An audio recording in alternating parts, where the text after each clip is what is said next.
Pertemuan dua saat ini kita akan membahas mengenai konsep dasar komputer dan masyarakat.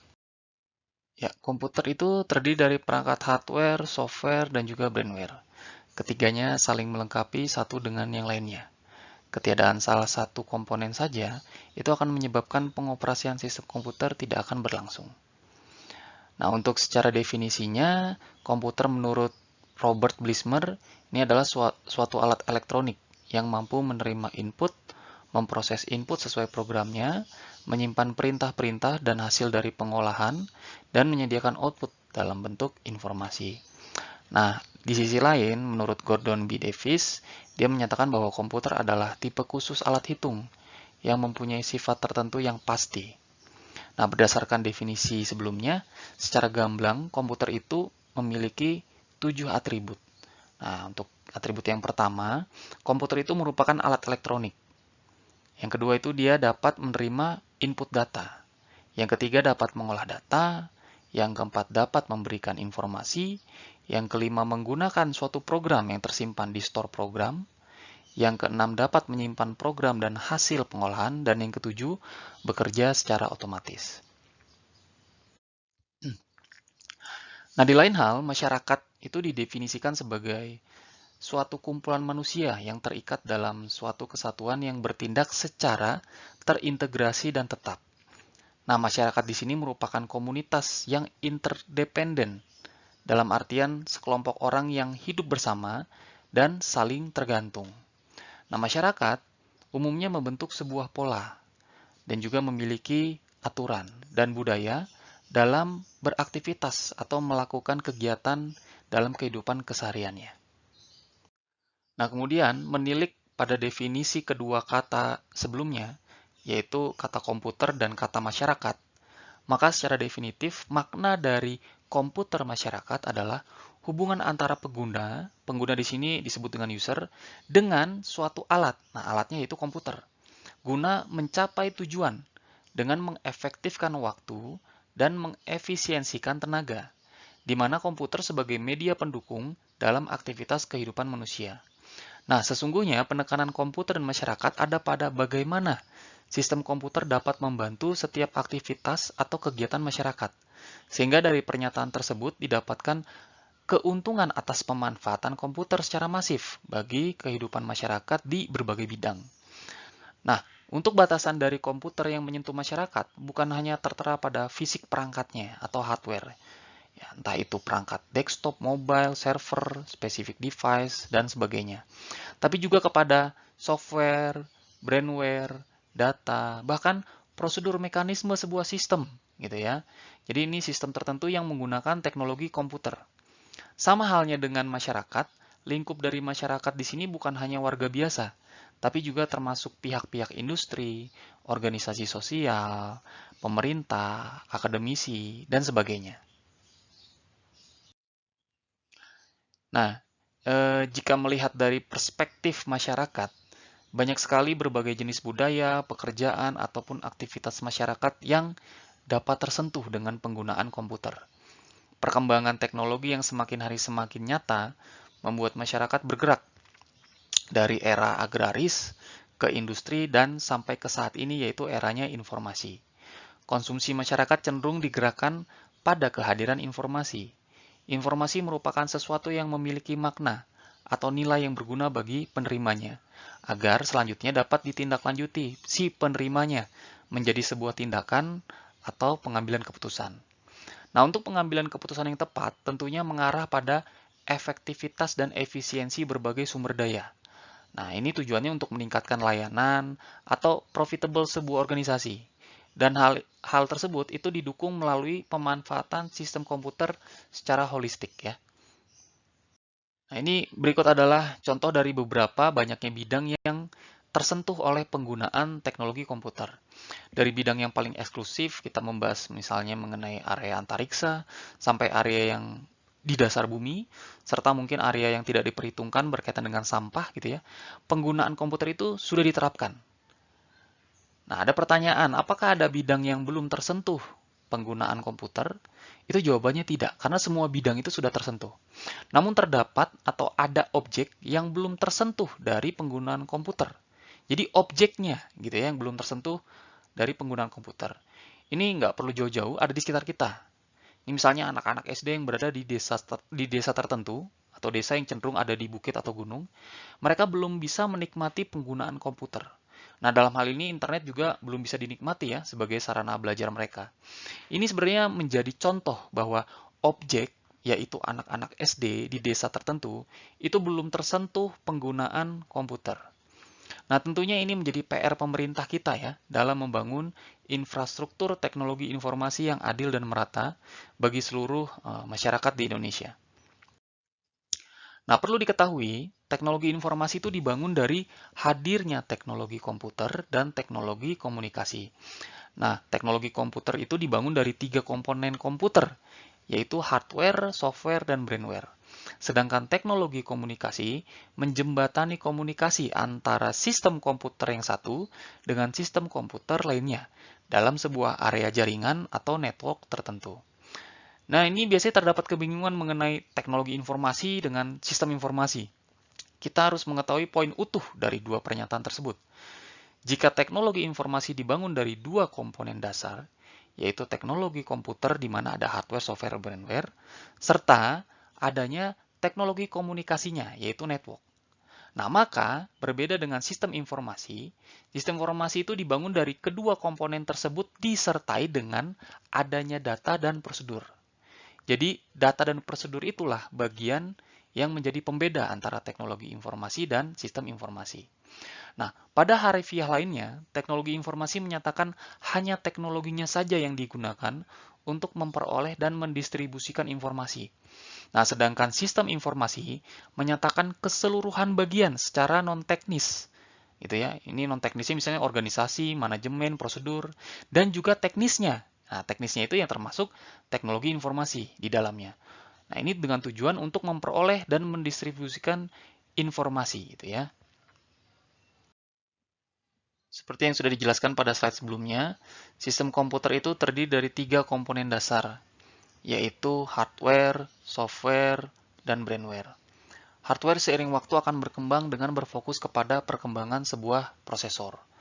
Gordon E. Moore ini merupakan orang yang menyatakan bahwa prosesor akan terus berkembang.